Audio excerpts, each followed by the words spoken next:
grew up in San Diego, California, which is unusual for an African American with one leg, with no snow, to end up becoming a ski racer. Voted one of the most inspirational women in America, 46-year-old Bonnie St. John was born with a birth defect that stunted the growth in one of her legs. And at 5 years old, doctors told her they'd have to amputate. But she was determined to have an ordinary life. It was a high school friend who introduced her to skiing. It's amazing because she's white, I'm black, and she didn't see differences. She reached out and said, hey, let's go skiing together. So it's amazing how somebody can change your life. I started skiing and found out there were a lot of other amputees who skied and raced, and so this was my chance to really find out what I was made of and see if I could make the US team, and so I really went for it. Did she ever? Bonnie made the Paralympic team in 1984. I get to where I could see the finish line, I think, I've made it, I'm gonna win, and boom, that's when I fell on this bad spot on the ice. And I was so disappointed. I was #1 in the world, and all of a sudden, I'm sitting in the snow. She got back up, finishing the run and walking away with 2 bronze medals and a silver. Bonnie St. John became the second fastest female skier in the world, on one leg.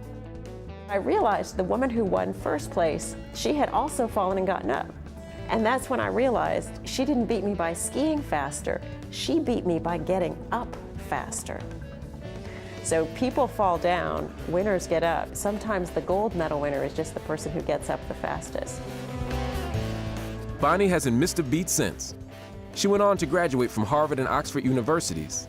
She signed on at IBM, then did a stint on the White House Economic Council during the Clinton administration. But losing her leg hasn't been Bonnie's only challenge. There was a tragic childhood experience that she tried to forget.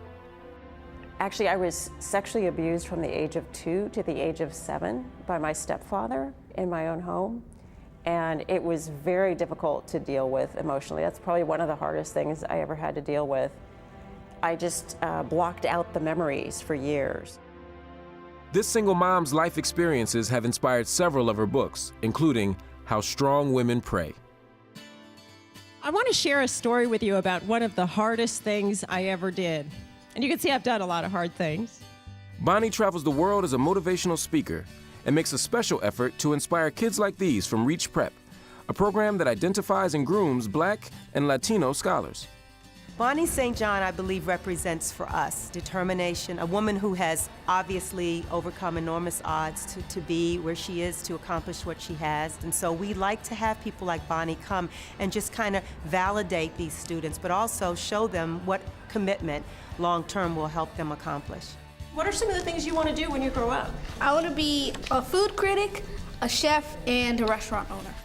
She really taught me that you shouldn't have to care what other people think about you, and you shouldn't have to try and be normal, just be yourself. There's a lot of tough things in life, some of them are visible, like my legs, some of them are invisible, like the abuse that I went through. But my life is proof that no matter what happens to you, you can make it right. You can have the strength and the courage to come back and make choices and do the work to make your life better.